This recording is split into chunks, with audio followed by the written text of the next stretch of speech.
Hello, everybody, and welcome to another edition of the Sports Exchange. My name is Scott Morgan, off the Motor City Mad Mouth, and I am in Jacksonville for a much different reason. No, I'm not covering the Jacksonville Jaguars, but I'm covering the Jacksonville Jumbo Shrimp, and I'm pleased to be joined by Scott Kornberg. And Scott, give everybody an overview exactly what you do for the Jumbo Shrimp. Well, Scott, thank you so much for having me on. I do broadcasting here, the team's radio announcer. I also do some media relations as well, so helping facilitate media requests, a little bit difficult in 2021 compared to years past, but definitely something that we really are excited about, and it's just great to be able to work at a ballpark every day.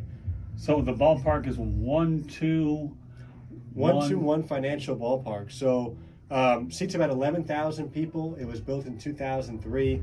Really is a great, beautiful place to watch a game. Actually, in some ways, it was modeled after Camden Yards in Baltimore. Obviously, we don't have a warehouse here, but it is a great place in terms of the sight lines. Also, in terms of a little bit of the history here as well. Jacksonville is a great baseball history, and we try to reflect that as much as we possibly can with maybe old pictures of players who starred here on their way to the major leagues. But it's a place that's got a lot of energy. A lot of the times, our fans are excellent. As people know about anything with Jacksonville, they've got great fans, and that reflects our players just love playing here every single time they go out. Okay, Scott, let's talk about how you landed the job at the Jacksonville Jumbo Shrimp. I know you were hired in 2018, but you actually began in 2019. So why don't you give us a little bit of a history about how you landed in the old Big J? Sure. I'd been working in minor league baseball previously in Myrtle Beach with the Myrtle Beach Pelicans, then the high A affiliate of the Cubs. And then I was doing some college football and college basketball broadcasting at Western Illinois. And, at the time I was in my mid to late 20s, kind of had gotten some advice from people that, you've kind of conquered those smaller markets. It's time to look at something bigger. And fortunately for me, a really good friend of mine had been in this position prior. He was moving on to something different, and for whatever reason decided to recommend me. And for whatever reason, they decided to hire me. But that's how I ended up here. It's a great spot. We've got our first baby here in Jacksonville. We weren't married in Jacksonville, but obviously that part happened while we had lived in Jacksonville, my wife and I. So this has just been a city that's really changed our lives in a lot of ways. So lucky to be here. So you mean to tell me the little guy or little one, or I call it Rugrat, has a Jacksonville birth line? He does, yeah. He was born in Baptist downtown. So he's a Florida man. He's a Jacksonville boy. So we're very, very lucky. Very nice. Okay, well, that leads me to my next question. How did you get in the business, Scott? Did you idolize anybody? Give us a history there. I did. I really liked Gary Cohen as a kid, the New York Mets broadcaster. Grew up going to games with my dad, and we'd always have the games on in the car on the way back, or obviously if we were just going to the store or whatever, we were always listening to baseball. So I was always kind of surrounded by that. And I loved him. I loved Ian Eagle, who's I think is just a tremendous broadcaster, Al Michaels, and then my grandparents are from Brooklyn, and they were Brooklyn Dodgers fans, and they'd always talked about this Vin Scully guy. I finally got a chance to listen to him in college. We had gotten MLB Network for the first time, so it was the first time I got exposed to other broadcasters outside of the New York, Philadelphia area. I grew up in New Jersey, and certainly he had a huge influence on me as well. So those were people that I really admired, and from there I went to college. I majored in broadcast journalism and was really lucky to land a gig out of college with a college summer wooden bat league team in High Point, Thomasville, North Carolina, and I've been, again, continue to get really fortunate, really, really lucky to move up the ladder ever since. Where'd you go to college? University of Maryland. So you're a Maryland Terp? I'm a Terp. Yeah, I think it's the #1 university in the world.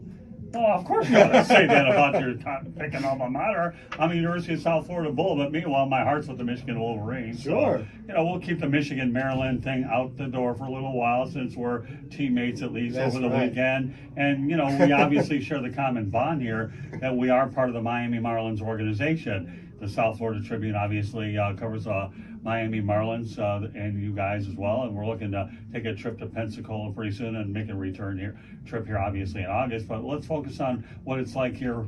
You talk about Ian Eagle. I had the opportunity to meet Ian Eagle one time over right next door, and that's with the Jacksonville Jaguars. Tell me a little bit about Ian Eagle. I believe he went to Syracuse University, didn't he? He did. He is the broadcaster for the Brooklyn Nets. He also does some NFL stuff for CBS, NBA stuff for Turner Sports, and I think he's a great broadcaster because I don't think there's anybody better in non-baseball than Vince Scully. I think would be the very best, but at using the crowd in his calls. So, I've listened to him for quite some time. He did some stuff at WFAN in New York when I was a kid, and some Jet stuff.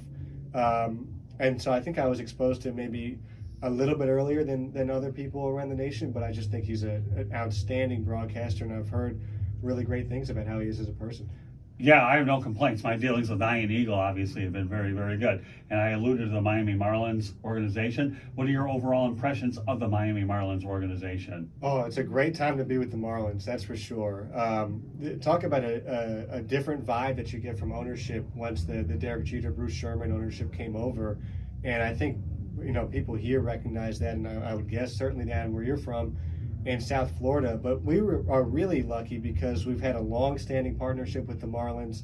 Our affiliation dates back to 2009 with them, and so for us, it's been really exciting to see a number of really talented players come through, and that was before this new ownership group has really started to focus on the minor leagues, and they have built up their farm system significantly.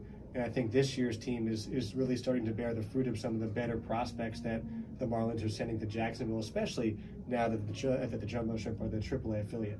Yeah, and we're going to get to the AAA affiliate shortly, but I'm glad you brought that up. So you've got a tough job being a play-by-play announcer, which everybody, by the way, would love to do, and a PR guy, but more so at the AAA level. I got to tell you a story way back in the day when I interviewed for a AAA job with the Buffalo Bisons. Never got that job. I was one of the top 3 finalists, but landed a Class A job with North Carolina as the director of public relations to the Gastonia Rangers. And during that team, I worked with Sammy Sosa, Juan Gonzalez, and our team ended up losing 90 games, but had 12 major leaguers, go figure. But let's talk about what it's like to be a play-by-play announcer for a AAA team, knowing full well that you're going to get roster changes all the time. And more importantly, you have to update your PR notes every single day, too. It's not like any of the lower levels where your team is pretty constant during the course, but AAA is a much different animal, isn't it, Scott? It is, and we want to be thorough. We want to make sure that our obviously media covering us and our fans know as much about guys just from glancing at our game notes or rosters or recaps or whatever it is we're putting out there. So that's a really important thing, and it's a little bit more difficult. Like you said, the roster movement in AAA is a lot more intense than it is in when I was in Myrtle Beach, let's just say, in A-ball. So at the same time, it's exciting. You know that you're one step away with all these players. They know it.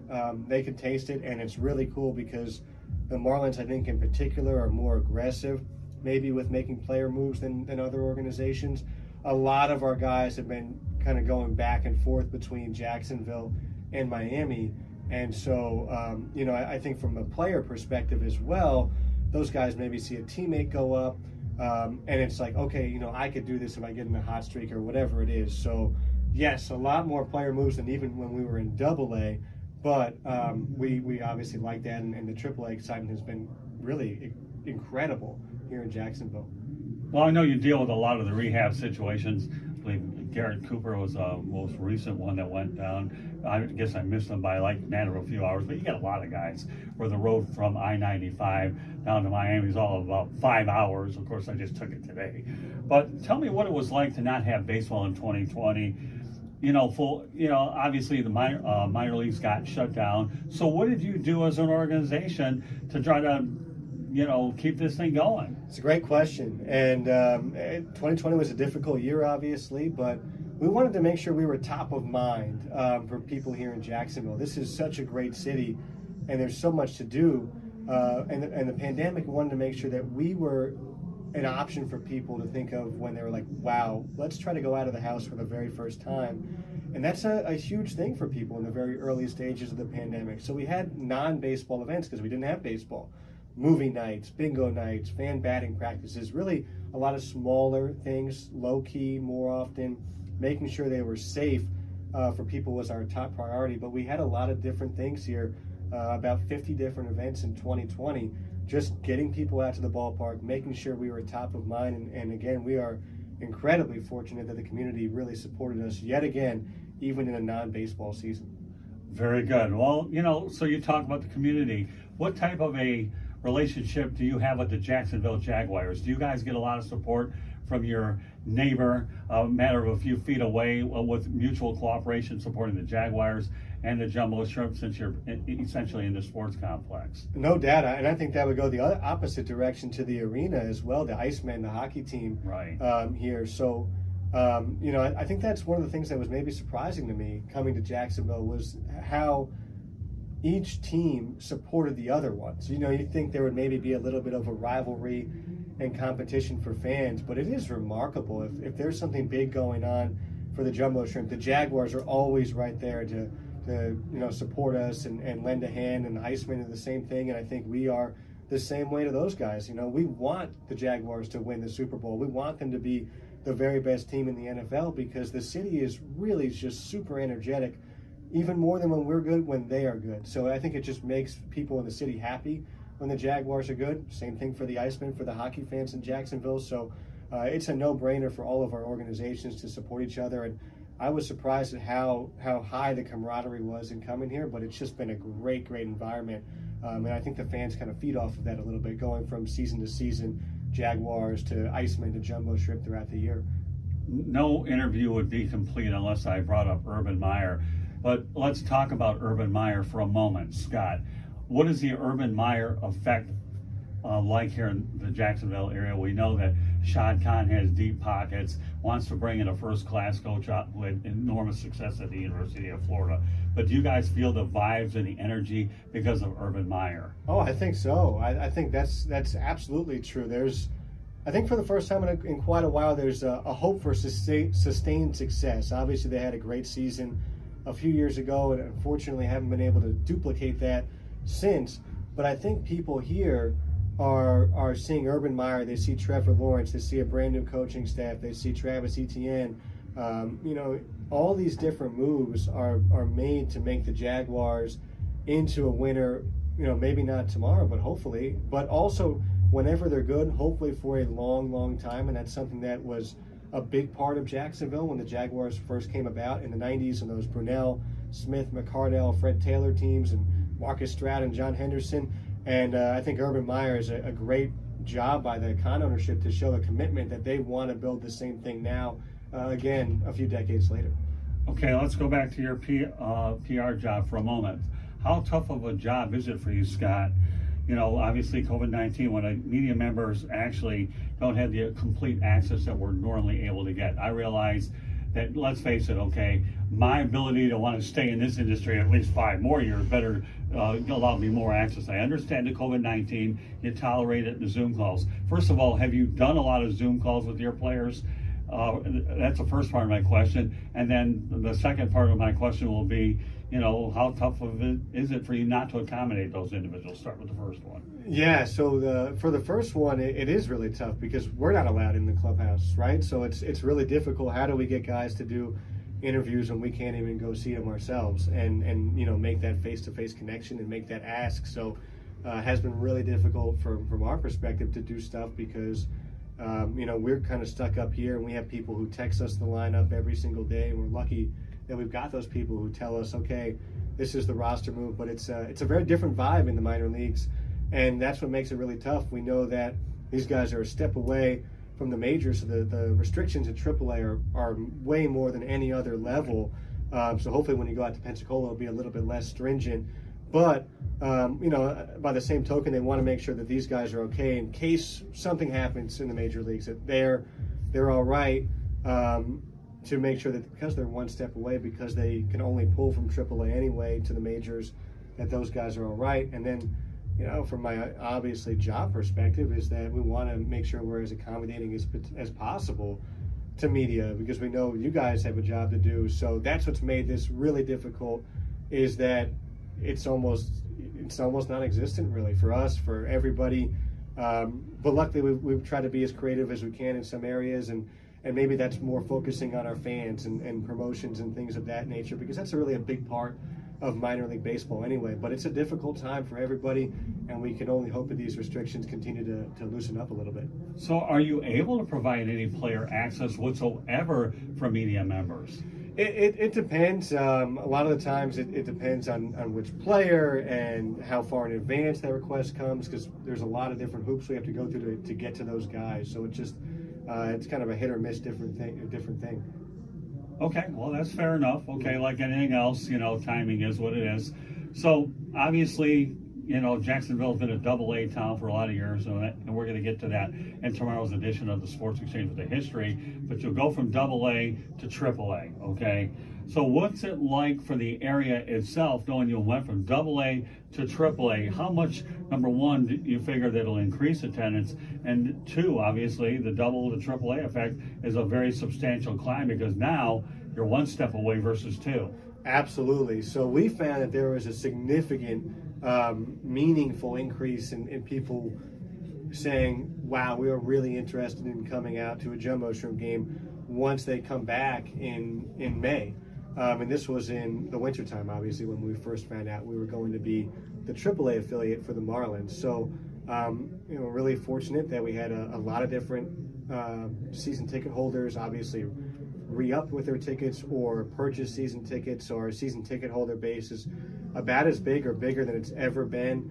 When we had socially distanced seating a few weeks ago, we literally were selling out games left and right because the demand was so high. And now we're lucky the protocols for fans have been loosened a little bit, so there is no social distancing. But in the beginning, there were some games where we only had just a few hundred tickets to sell, simply because our season ticket holder base on certain days of the week for packages and whatnot is so high. So people here are incredibly enthusiastic about seeing AAA baseball. And I think that's because, A, it's the highest level of baseball in the minor leagues. Why wouldn't you want to see the very best players? But B, there was AAA baseball here in Jacksonville at one time. So I think for a lot of fans, it's almost a blast of the past prior to that AA era, to kind of go back into the city's history of being a AAA team in the 60s. Yeah, well, again, when you talk about the AAA, so how much does attendance really spike when you know that one of the Miami Marlins actually does rehab here a little bit? I imagine there has to be some sort of a spike or a walk-up when some of these other guys are actually in town. Certainly, and I think we've been really lucky. There's been 8 different Marlins, and we're only 43 days into the season, 43 games into the season, that have rehabbed with Jacksonville so far. Most of those guys are here for a few days at a time. Sometimes it's on the road. So that doesn't help home attendance, obviously. But as the Marlins become more and more relevant, and certainly a team that's coming off a playoff appearance, team with a lot of different really talented younger players that are up there right now, like a Jazz Chisholm, for example, or right. Jesus Sanchez or somebody like that. Once guys of that caliber come by, people see that name of, whoa, I want to see so-and-so play, and this is my chance to do it in this 1 or 2 game window here in Jacksonville. So yeah, there are, more than we thought, really, really big baseball fans here. A lot of people come out to Jumbo Shrimp games because it's a great fan experience. The promotions are excellent, the food is excellent, the fireworks are excellent. But obviously some people do really care about the baseball as well, and the chance to see a major leaguer play for your hometown team is a significant draw. Well, you have 2 major league teams in the state of Florida. You got the Tampa Bay Rays and the Miami Marlins. And obviously, you work with the Miami Marlins per se. Do you feel that the Jacksonville Jumbo Shrimp Miami Marlins relationship, and I am putting out on a limb, is a lot stronger with the Marlins than it would be the Tampa Bay Rays, if for no other reason you have the I-95 connection as well? Because let's face the reality, I-95 goes a long way, especially as you take it all the way up to Maine. Absolutely, yeah. I'm from I-95 in New Jersey is where I grew up. So, I think we're lucky to be with the Marlins, and we have been for a long time, and that dates back more than a decade now. So I can't speak to what it would be with Tampa Bay. I do know they have an excellent organization. Everybody raves about the Rays, just like a lot of people rave about the Marlins. So we're fortunate that we're with a team that's really close to us. And the Marlins, like you said, it's a 4.5, 5-hour drive or so down the road for I-95. So, I think we are really, really lucky, and we consider ourselves very lucky to be with the Marlins like we have been for so long, because we've got a good sense of what they're looking for. They have a really good sense of what we're looking for, and that's what's made this a lot easier in a pandemic, this jump up from AA to AAA is that both sides have a lot of familiarity with each other. Does your PR staff or communication staff have a lot of communication with the Marlins communication staff at all?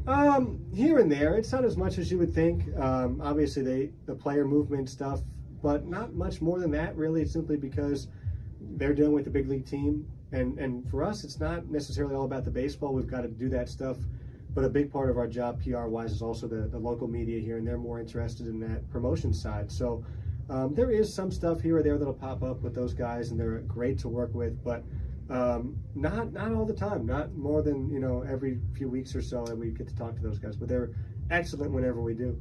Now, obviously, you've been on the job officially 2019, which more or less coincides with Derek Jeter, Sherman, and so forth. So have you had an opportunity to see a lot of upper management people from the Marlins as they come in and out of the ballpark and look at their roster here? Obviously being AAA Kim Ng, I had a chance to talk to her.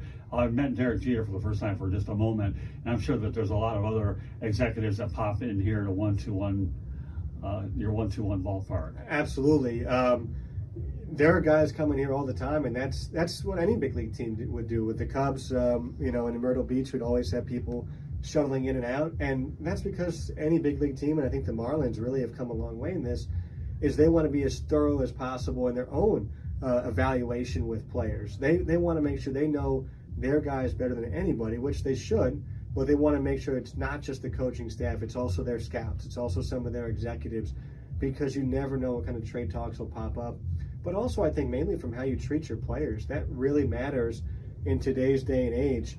And they want to make sure that playing for the Miami Marlins, whether it's in Miami at Lone Depot Park, or whether it's in A-Ball in Jupiter, or High A in Beloit, Wisconsin, or here in Jacksonville, that they are getting as first class an experience as possible. So they're trying to make sure that those guys, that they know him better than anybody, that they know, okay, this is his strengths, this is his weaknesses, this is what he's working on, here's how far he's come, but also that those guys know that they're giving them everything they possibly can to be successful, to hopefully be a Miami Marlin one day. Just so you know, folks, this is a Sports Exchange. My name is Scott Morgan-Ruff, along with Scott Kornberg. This is the Scott Show here, okay? I love it. And I'll tell you what, Scott, I'm not really a big math, but Scott to the second power, so anybody that wants to get involved with a math equation can do that. We are here in Jacksonville, Florida, 5 hours north of Miami. Of course, depends on how fast you ride, but we won't let Smokey look to try to catch the bandit here.